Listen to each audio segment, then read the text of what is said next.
I am Dr. Basaraj, Professor in Electronics and Communication Engineering, St. Peter Engineering College, Hyderabad. In this lecture unit, I am going to explain hubs, bridges and switches. Before that, let us see the different hardwares used in a corresponding layer of the OSI model. As we know, the OSI reference model we are going to use to understand how the network is going to be implemented and how is going to work. Practically, we are going to use TCP model, but even though we are going to study the OSI model to understand how network can be implemented. Let us see each layer, its functions and corresponding the physical layer, physical devices to be used to perform that corresponding layer functions. See, the theoretical model is there. To implement this theoretical model, we need the hardware device, some physical device we required. See, if you go one by one from the bottom to top, the first layer comes the physical layer. See here, actually physical layer is the one is going to transmit the data in bits form from one device to another device. The hardware device we are going to use in this layer is hubs and repeaters. These are the hardware devices is going to perform this physical layer function. Then coming to the data link layer, the main function of data link layer is to take care of the data transfer from one node to its next node without any error. So here we are going to use the switches and bridges. These switches and bridges is going to perform the data link layer function. Then coming to the network layer. So network layer is main function is to transfer the data from one network to another network. If the device is going to transfer the data from one network device to another network device, so here it required IP address, that will be taken care by the network layer. So the routers is the hardware device that is going to be used to implement this network layer function. Then coming to the transport layer. Transport layer function is to take care of the data transferring from source to destination with error free. That is the main function of the transport layer. Session layer to start, stop and maintain the session between source and destination node. Presentation layer to represent the data in a convenient form and also to perform the encryption method so that other unauthorized person cannot read the data, and also do the compression, means reduce the data size. These are all functions will be done by presentation layer. Then application layer is the one, it is directly interface to the user, that is the internet browsing or email sending, that all functions will be taken care by the application layer. Here application, presentation, session, transport layer all will be performed by gateways. This is the hardware device we are going to use to perform these above 4 layers functions.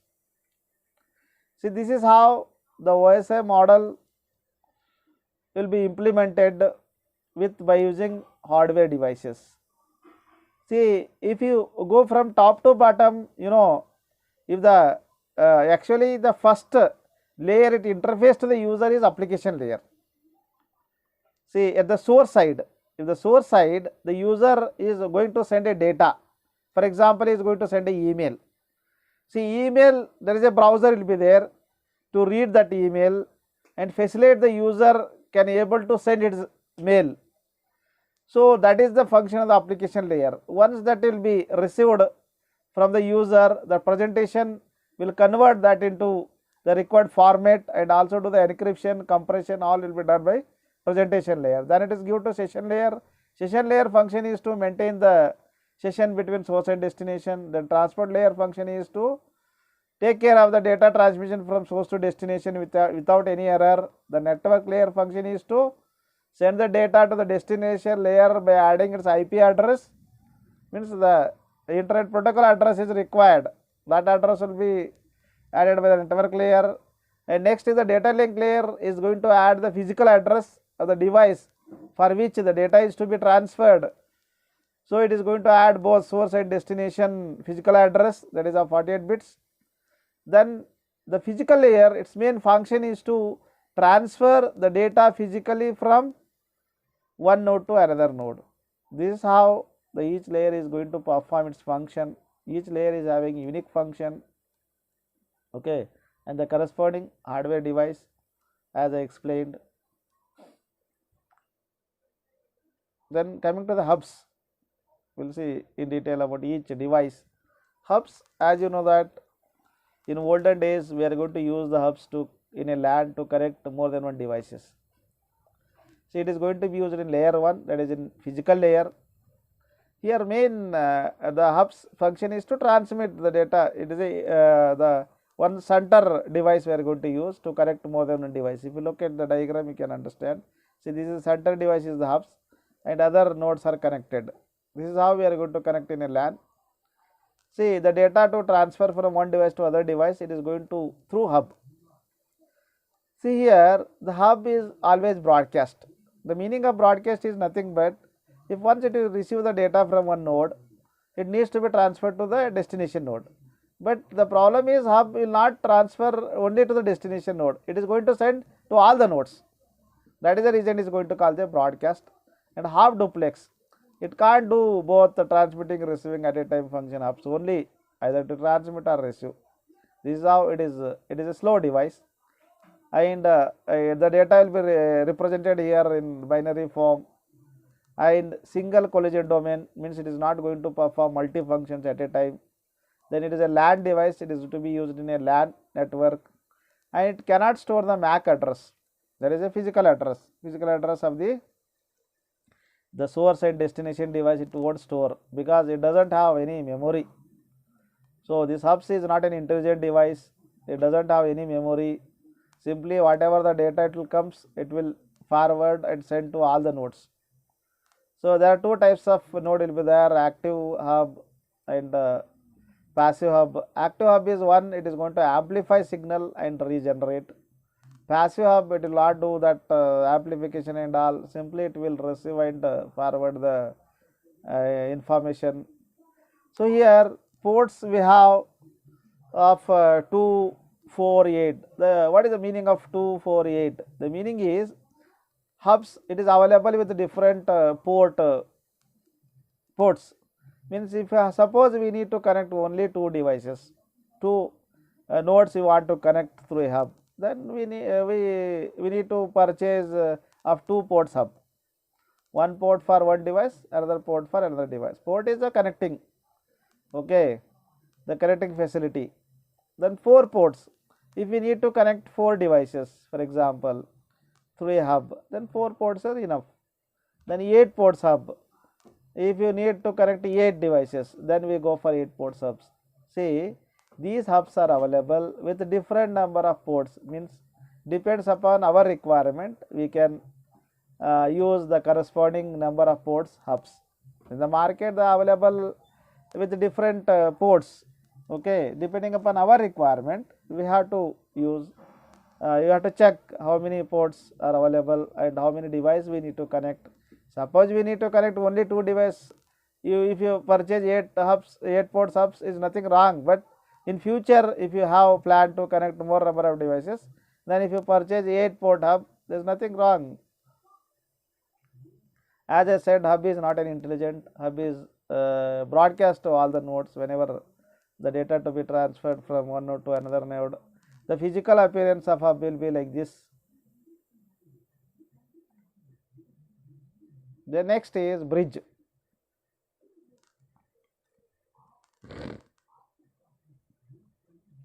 inspect the incoming traffic and devise whether to forward or reject. See here, bridge once again similar to the hub, but the difference is bridge is one you are going to connect in a LAN. You have to divide the network. One side a few devices, other side another few devices. Like you see, you look at the diagram, you can easily understand. Here, see the two devices at the left side and two devices at the right side. The main purpose of this bridge this way dividing is to avoid the traffic. See, if the data to be transferred from left side of the one of the node to the right side of the bridge, basically to connect, right? So here the data to be transferred from left side of the node to the right side of the node, it need not to send to the left side node, right? Destination is available in the right side node. This is how is going to be reduce the traffic. So that is the reason instead of hub you can use bridge also. So inspect incoming traffic and devise whether to forward or reject. It will see that is it the destination device is available, then it will forward. It checks source and destination MAC address. It checks the source address and the destination its physical address. MAC address means its physical address. First time it broadcast, second time onwards half of the network of the segment or LAN segment is nothing but first time it also send all the devices in broadcast. Then second time onwards it is either it will send it will only send to the half either left side or right side of the bridge. Means you should know that which side the destination node is. According to that it is going to send the data. Then filter data traffic, as you know that is the purpose of this using bridge is to reduce the traffic. It reduces the amount of traffic on a LAN by dividing into two segments. It has two collision domain, means it can perform two functions at a time. Yeah, this is how the physically appears the bridge. Then coming to the switch, it is very important and practically we are going to use nowadays. Now also practically we are going to use the switch. In a LAN to connect more than one device, instead of hubs bridge, we are going to use the switch. So switch is most powerful. It is an intelligent device. It is having memory. It can store the source, physical address and destination address. See, switch you are going to use in layer 2. Layer 2 is a data link layer. Layer 2 is nothing but OSI layer 2. OSI model layer 2. Switch is a layer 2 device.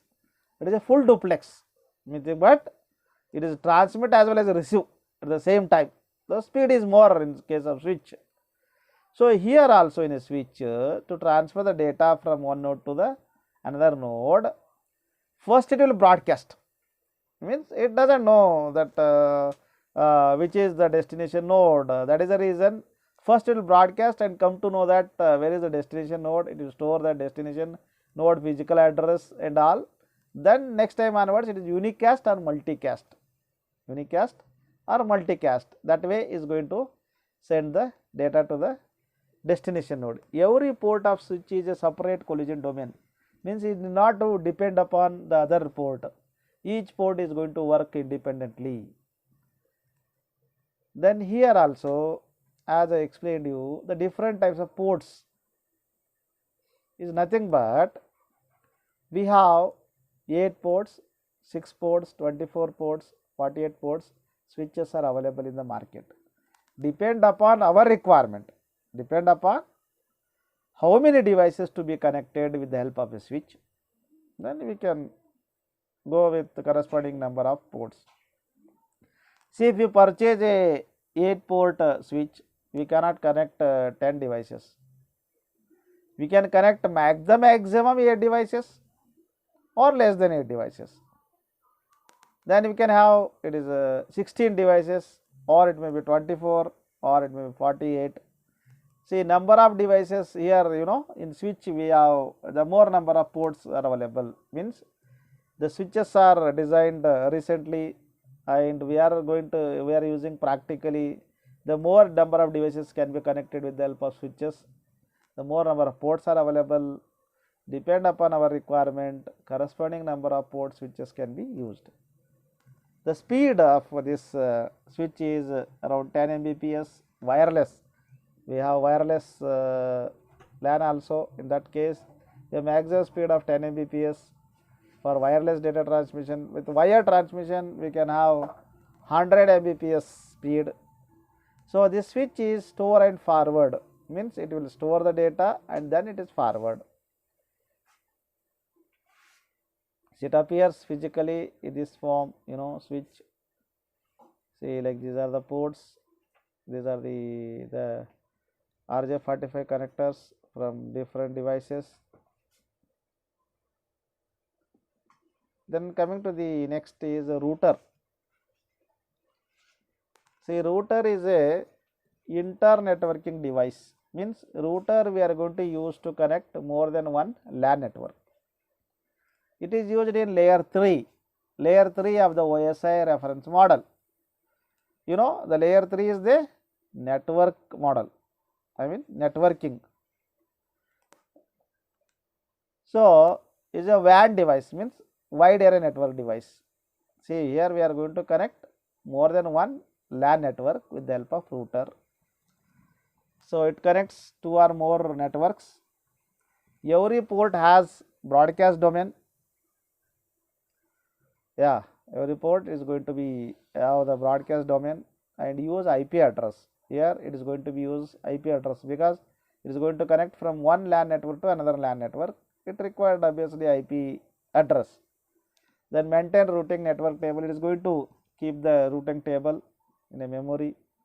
It is also available with different ports, 2 ports, 4 ports, 8 ports.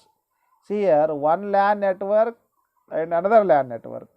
Means if you want to connect 2 LANs, 2 port is enough. If you want to connect 4 LANs, 4 port is enough.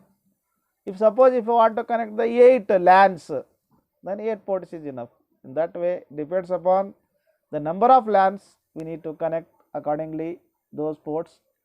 We have to use the router. Its speed is 10 Mbps and also 100 Mbps till 1 Gbps speeds are available. Then router is the network layer hardware device that transmits data from one LAN to another. If both networks support the same set of protocols, here one condition is router is going to be used to connect one LAN to other LAN with same set of protocols, similar protocols to be used. Router is typically connected to at least 2 LANs and the internet service provider. It receives its data in the form of packets, which are data frames with their destination address added. Router also strengthens the signals before transmitting them. It is also have one of the inbuilt function as a repeater, means it is increase the strength of the signal in the router. Router is a networking device that connects computer networks, for example, connecting a home network with the internet. If you want to connect your home network to the internet, we are going to use the router. Routers are the workhorses that transfer packets of data between networks to establish and sustain communication between two nodes in an inter-network. Routers operates, as I said, at layer 3, the networking WAN device. Router uses the destination IP address in a data packet to determine where to forward the packet. See, routing table, it is going to create the routing table. A router reads its routing table to decide the best available route the packet can take to reach its destination quickly and accurately. The router not only to connect, also to determine the path, which is the best path to be followed to reach the packet to the destination node. The routing table may be of these two types. Static. In static routing table, the routes are fed manually. Manually, the routing nodes will be added. So, it is suitable only for few small networks that have maximum 2 or 3 routers. That means the number of routers will be few and the number of nodes will be few. Then you can use static routing. Then dynamic routing is one, it is going to be used through protocols to determine which routes are free. This is suited for larger networks where manual feeding may not be feasible due to large number of routers. See, physically the routers will be appears like this. They are connect from one device to another device. This in between there is a routers will be there. Okay.